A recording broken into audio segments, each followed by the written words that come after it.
Hey, what's going on, guys? OJ back here with another video. And today we're going to be talking about UFC fighters that you should introduce to your casual friends. I have a lot of friends that ask me a bunch of questions about who do I keep track of as like a prospect, like who do I think is good that's coming up. All right. This video is not only for them, but also for you guys in case you guys also have those friends that are trying to get into the UFC and like ask you a bunch of questions. So yeah, show them this video. I'm gonna be listing one fighter from every single weight class, all right? And they're gonna be unranked. Like I think most people you could probably like tell them like, oh yeah, this guy's pretty good because he's in the rankings. But these are the fighters that like nobody probably knows unless you watch like every single Apex event. And you guys who actually do watch the Apex events know how good these guys are. So yeah, one fighter from every single weight class, starting from flyweight all the way to heavyweight. So without wasting any more time, let's jump right into the video. All right, now starting off with the flyweight division, we got Loner Kavanaugh. Now, I think he's actually really talented. He looked very good against Jose Ochoa, and although people at the time thought that Jose Ochoa was bad, Jose Ochoa then went to KO Cody Durden on short notice in like the second round. So Loner Kavanaugh's legit. He's had a lot of fun fights after his debut, where he fought the Felipe Dos Santos, and now he's gonna fight Charles Johnson in his third fight. And there's a chance that he may lose that fight against Charles Johnson, but even if he loses, I think it shouldn't diminish his stock by that much. Like Charles Johnson's really good. Like Joshua Van got KO'd by Charles Johnson like last year. So if Loner Kavanaugh loses, I'm not gonna be that mad about it. I think Loner Kavanaugh potentially he could be top 10, top 5. And I think the UFC is gonna do a very good job of trying to promote him because he's half Chinese and the UFC really wants to get into the Chinese market. So make sure to show your casual friends Loner Kavanaugh in his next fight with Charles Johnson because I think that's gonna be a very sick fight, and I think Loner Kavanaugh will be able to showcase his skills, regardless if he wins or loses. All right, now up next we got Beksat Almakan from the bantamweight division. This guy, he's very underrated. I have a very hard time though understanding why he's not being booked that frequently. Like he came in on short notice against Umar Nurmagomedov, and he did pretty well. He dropped Umar Nurmagomedov in the first round, I believe, and that's like the most amount of success anyone's had outside of Marat, who's like the current bantamweight champion. He then proceeded to knock out Brad Katona in the first round, like with a nasty uppercut in like the first minute of their fight. And yeah, Alexander Almacon's nasty with it. The only reason I'm not gonna be too hyped about him, however, is because he's only had like two fights and he's like relatively inactive. I don't understand. Like he got a knockout in the first round like 3 months ago and I haven't heard from any news about him since. All right, hopefully he gets another fight booked in the meantime. But yeah, if he ever gets booked, make sure to show Beksat Almacan to your casual friends because unless he's fighting someone who's like really good, he's probably gonna get a nasty highlight reel KO in the first or second round. All right, now up next we got Jose Miguel Delgado. Now I was gonna put Hyder Emil on this list because Hyder Emil is fucking awesome, but then he knocked out Hyder Emil like last month. So Jose Miguel Delgado really surprised me with that. Like this dude's combinations are so crisp. Now there is kind of a worry of like how will he look later in the rounds, and he hasn't exactly been all that tested. Like again, I love Hyder Emil, but then Hyder Emil, he just kind of did what he did and tried to like grit down, and unfortunately, that's not gonna work against Jose Miguel Delgado. Like, I want to see him fight like you know, kind of past the first round, but I can't really blame him if he gets consistent knockouts in the first round. So Jose Miguel Delgado is actually the real deal. He's training out of a very good gym, like out of the MMA lab, I believe, which is where Sean O'Malley trains at. So I believe that Jose Miguel Delgado, like maybe he's not gonna be like Sean O'Malley, but I think he's gonna be a very slick and fun striker to watch because he's got very good technique. He's very fast and elusive, and he has one punch knockout power. All right. Maybe it doesn't look as flashy as Sean O'Malley, but it's still really cool. So yeah, if Jose Miguel Delgado fights anytime soon, then make sure to show your casual friends Jose Miguel Delgado. All right, now up next we got Esteban Ribovic. All right, this guy's practically the inspiration to this list. Now, Esteban Ribovic, everyone who's watched like an Apex event or two knows how fun this guy is. Like this guy basically put up striking records, like significant strike records against every single opponent he's fought. And this guy is basically must see TV. Unfortunately, the UFC for some reason only keeps him at the apex. Like he had three fight of the night contenders, like one in a crowded event and two at the apex that were unfortunately wasted in my opinion because it's at the UFC apex. But I think that Esteban Ribovic, he's like gonna be like top 10. All right. Like he has the endurance to go like more than 3 rounds. He's like really hard to knock down.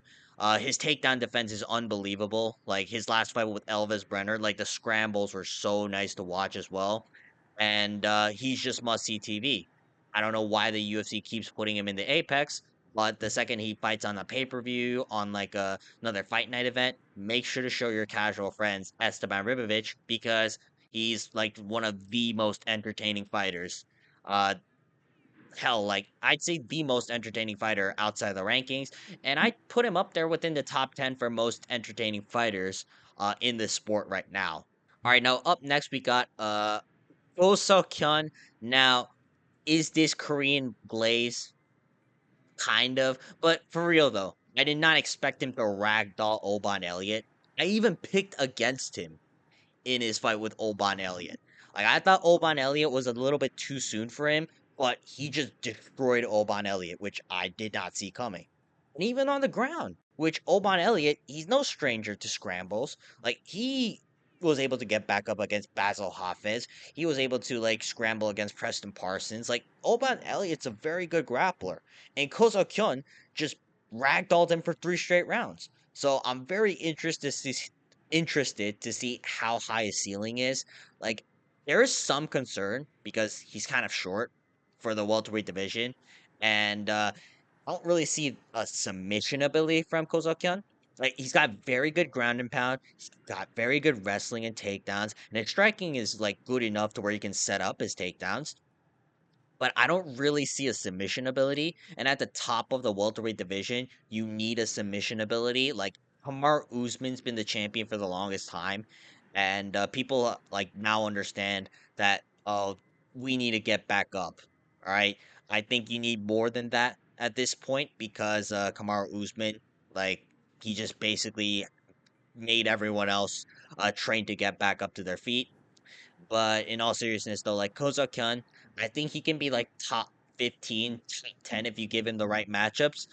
But I'm not even sure because, like, again, he ragged out Oban Elliott, so the sky's pretty high for him. All right, now up next we got Marco Tulio. Now, real ones know Marco Tulio's absolutely sick to watch.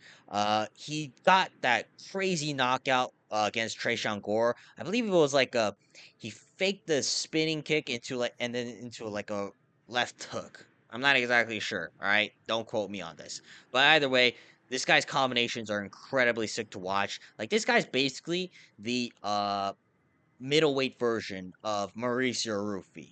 All right. And if you guys don't know who that guy is, all right, then show your casual friends Mauricio Rufy as well. But anyways, Marco Tulio, he's one of the slickest strikers in the upper weight classes. Now, to be fair, he hasn't fought exactly excellent level competition. He fought Ihor Potieria and he fought Trayshawn Gore. I don't rate either of those particularly highly, but he's gonna fight Michel Pereira, and Michel Pereira was at one point in the rankings of the middleweight division. So it's going to be very interesting to see how Marco Tulio will do against Michel Pereira. I think he's going to do very well. So make sure to get your casual friends to watch Marco Tulio's next fight because I'm expecting fireworks. All right, now on to the light heavyweight division. We got Navajo Sterling. Do I think Navajo Sterling's all that good? Not really, but out of every one of the unranked light heavyweights, I just think he's better than most of them. Like most unranked light heavyweights are garbage. All right, you'll occasionally get fun guys like Ion Kutalaba, but Ion Kutalaba can fight like a retard at times. All right, it's kind of frustrating to watch an Ion Kutalaba fight because you never know what you're gonna get. But Navajo Sterling, I think he's kind of consistent. Like he's very technically sharp. He's not really got the craziest knockout power at the UFC level, but he's like consistently winning. So that's good. So out of all the unranked light heavyweight prospects, I just think Navajo Sterling has the most potential. And plus he's like training at a city kickboxing. So I guess some of you your friends will know who Israel Adesanya is. You guys can explain that to them. But yeah, out of every single night heavyweight prospect, I just don't think that Navajo Sterling's the worst. So that's why I put him on here. I don't know if he's going to be all that impressive, but he could potentially become like a ranked light heavyweight because the division is not that deep. It's actually pretty shallow. And last but not least, I'm gonna go with Mario Pinto for the heavyweight division. Again, similar to light heavyweight with Navajo Sterling, I don't really know if Mario Pinto's all that good. He's just not bad. Like he knocked out Austin Lane in the second round, and he got a nasty knockout in the contender series with a left hook. Right, so he's got potential. Will that translate against like top 10 blobs? It's hard to say. I think there's a huge skill gap between like a top 10 blob and an Austin Lane. So it's gonna need some time before we actually continue on with Mario Pinto. I'm surprised the UFC hasn't like really booked Mario Pinto. I thought they were gonna really build him up, but I guess not. But either way, Mario Pinto, if you're looking for like a unranked heavyweight who actually knows what they're kind of doing, Mario Pinto's your guy. All right. It doesn't mean he's like the best in the division or anything like that. He just doesn't look like atrocious. All right. So I'm gonna say that Mario Pinto, out of all the unranked heavyweights you should show your friends, he's probably the only one that doesn't look like an obese fuck who like doesn't even train half the time. All right, that's gonna be it for today's video. Leave a comment down below if you generally agree with my list, and also leave a comment down below who you guys would recommend that I would show to you, like my casual friends. And other than that, though, make sure to like and subscribe, and I'll see you guys next time. Peace.